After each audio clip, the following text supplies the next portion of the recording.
گوجری زبان میں اپڈیٹ سنیے۔ بھارت کے زیر تسلط جموں کشمیر دنیا کو وہ علاقہ ہے جت انسانیت کی کا قدر و قیمت نہیں ہے۔ بھارتی غاصب فوج نے آزادی پسند عوام کو جھیڑوں حرام کر رکھے ہوئے ہے۔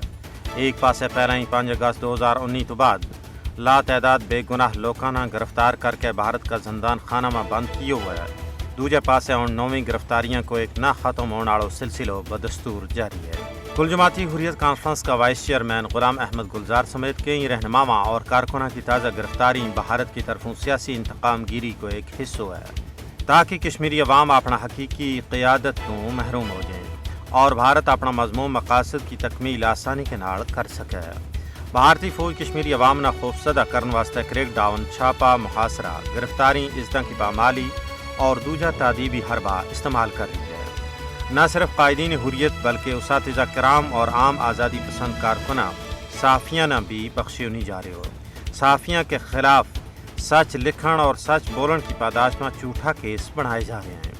اساتذہ کرام اور ملازمین نہ مشکوک نظروں کے نال دیکھے جا رہے ہیں۔ کئی سارا ملازمین نہ تحریک آزادی کے نال وابستہ ہون کا شک کی بنیاد پر نوکریاں تو فارغ کر دیتو گئی ہے۔ بھارتی ہندو انتہا پسند حکومت کشمیریاں کی غیر قانونی حراست نہ طول دین واسطے سخت تو سخت کالا قوانین نہ استعمال میں آن رہی ہے۔ گرفتاری، نظر بندی، ظلم و تشدد، کار ساڑنا اور نوکریاں تو فارغ کرنے کو مقصد کشمیری غیور آزادی پسند عوام کا جذبہ حریت نہ توڑنا ہے تاکہ وہ خوفزدہ ہو کے اپنا مقصد تو دستبردار ہو جائیں۔